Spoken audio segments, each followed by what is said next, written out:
What's up, nuts and bolts? Welcome to the Motorcycle Vlogs and the final episode of how to get into a cheap dual sport motorcycle.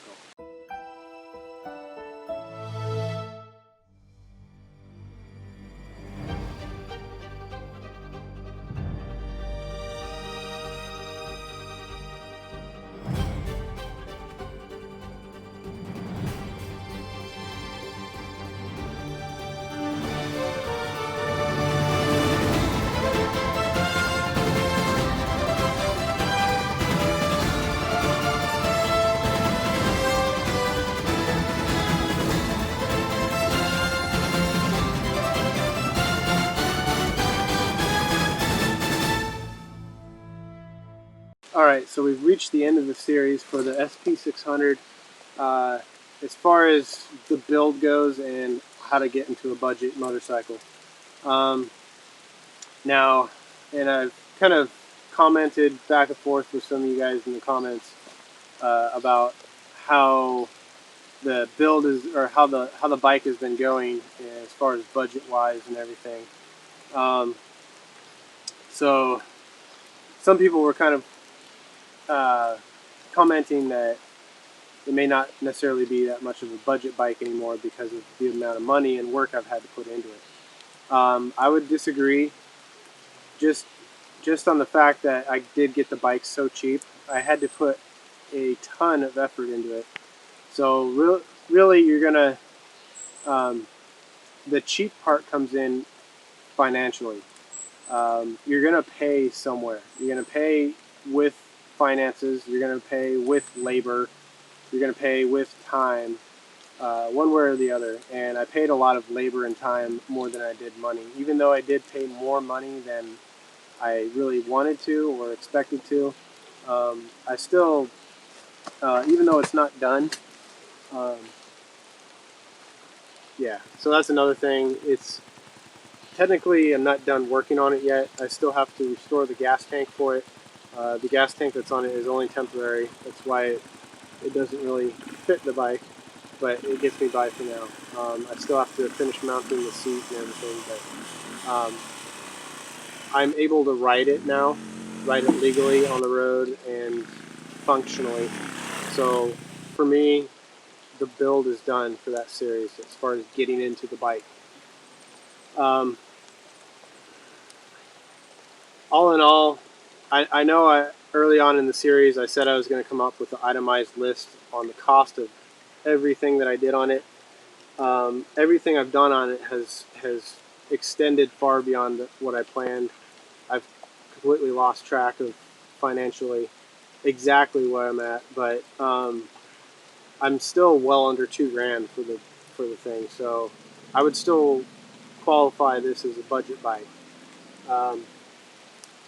And technically, since I did sell a bunch of stuff on eBay in order to buy some stuff off of eBay, I'm right at around $1,200, I think. And about $1,500 if you include the cost of making the bike legal, because going through the lost title process did cost me about $300, $350, something like that. So factoring that in, I'm about $1,500, I guess.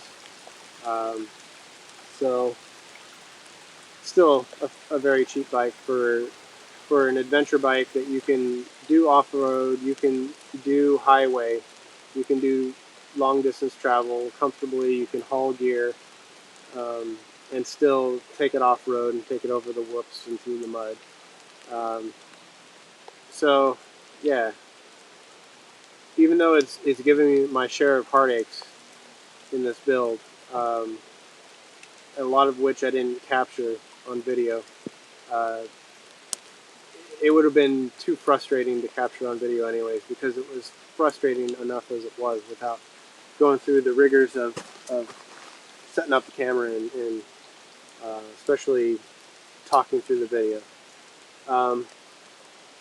But on the flip side of that, that's actually given me a lot. Going through this bike and going through the build, as extensive as it was, I've pretty much touched every square inch on this bike. I've worked on, played around with, The only thing I haven't been through is the transmission, essentially. I've completely rebuilt the top end, um, you know, from the frame up, brakes, shocks, wheels, everything. Although I think I am going to replace the front bearings.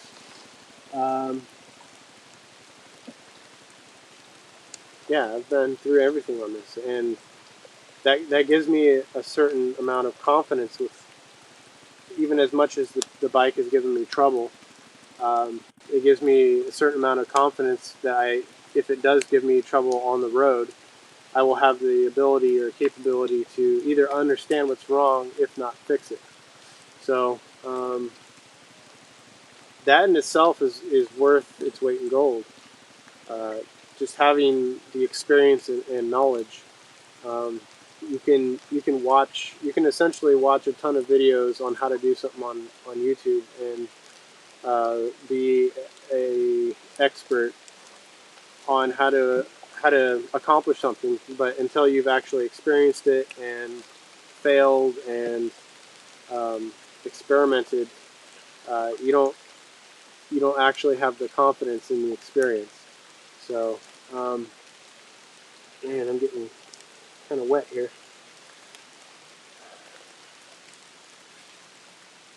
But yeah, I'm completely thrilled with this bike. It's actually, I've got it to the point now where it's so far running like a new bike, and I've kind of gone back and forth on regretting the kickstart versus electric start. I'd have to get a whole new bike to be able to get electric start, but I liked the fact of all the weight that I've saved by not having a kickstart and less complications to go wrong. Well, on the flip side is you don't get the convenience of an electric start. And a big bike like this, to be able to kickstart it, can be a real bear. Uh, However, I've gotten it running so well that it starts within usually at the most 3 kicks. So, and I don't even have to choke it when it's cold. Um, yeah, I mean, it's still got its bugs that I'm working out, but it's still actually fairly fresh in its rebuild. Just kind of going through the break-in right now. As far as the engine, the rest of the bike, electrical, um, it's everything that I may have tried to upgrade or experiment with that's failed or succeeded is kind of the R&D, the research and development portion of this. Um, so I'm still kind of going through that and feeling it out.